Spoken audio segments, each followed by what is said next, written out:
বিশ্বের শক্তিশালী মুদ্রা ডলার, সবচেয়ে শক্তিশালী সেনাবাহিনী, 70টির বেশি দেশে Foreign সামরিক ঘাঁটি। military bases in the United States.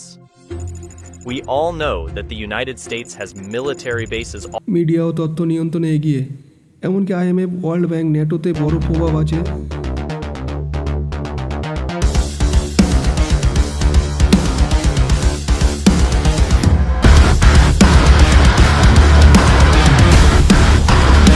হ্যাঁ, ওয়ার্ল্ড লিডার আমেরিকার কথা বলছি, যার একটা সিদ্ধান্তে পুরো দুনিয়া নড়ে।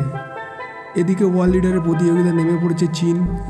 তার কাছে আছে বিশাল Cette অর্থনীতি invention O venue de Chine technology. prouve qu'ils vivent en 2050. Big projects so quickly. Actually, when China works on a project, it uses its highly advanced machine. মূলত এমন একটা সময়ের মধ্যে দিয়ে আমরা যাচ্ছি যে সময়টা ঠিক করবে আগামী 20 বছর কে হবে ওয়ার্ল্ড লিডার। আগামী 20 বছর নেতৃত্বের ধরন পাল্টাবে। এখন বিশ্বনেতা থাকার সম্ভাবনা খুব কম।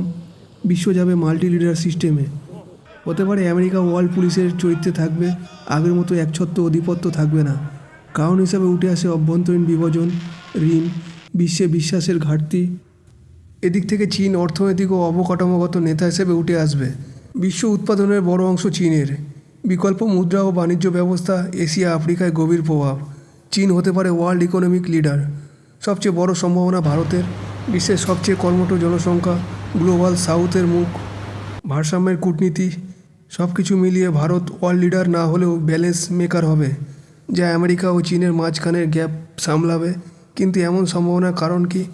খেয়াল করলে দেখবেন আমেরিকা এখন আর শুধু কথা বলছে না, সরাসরি সিদ্ধান্ত নিচ্ছে এবং চাপ সৃষ্টি করছে।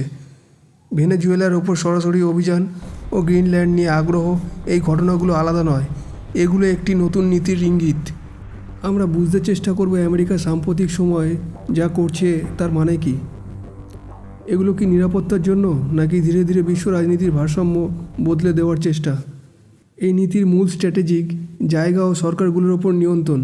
ইতিহাস আমাদের যা বলে, এর আগেও বড় শক্তিগুলো এমন করেছে।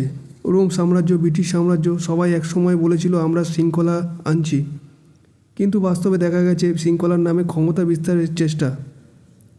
আজ আমেরিকার আচরণে সেই ছায়া দেখা যাচ্ছে। বিশ্ব আজ কি অস্বস্তিতে? কারণ প্রশ্নটা এখন খুব সহজ। ভেনেজুয়েলা, গ্রিনল্যান্ড, তাহলে কালকে? ছোট দেশগুলোর মধ্যে প্রশ্ন শুরু হয়ে গেছে, পরবর্তীতে কে হতে চলেছে বশ্যতার শিকার? সরাসরি যুদ্ধ না হলেও শুরু হয়ে গেছে চাপের রাজনীতি, অর্থনৈতিক নিষেধাজ্ঞা, রাজনৈতিক হস্তক্ষেপ। এভাবেই আগামী পৃথিবী চলতে পারে। বাইরেটা শান্ত দেখালো, ভেতরটা পুরো জ্বালামুখী হয়ে গেছে।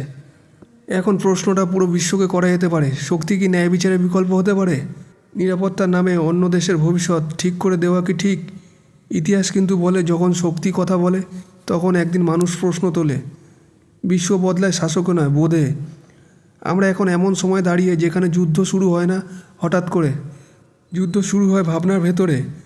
আজকের সিদ্ধান্তগুলোই ঠিক করবে আগামী পৃথিবী শান্ত হবে না আরও অনিশ্চিত। ভাবুন এবং আপনার মতামত জানান।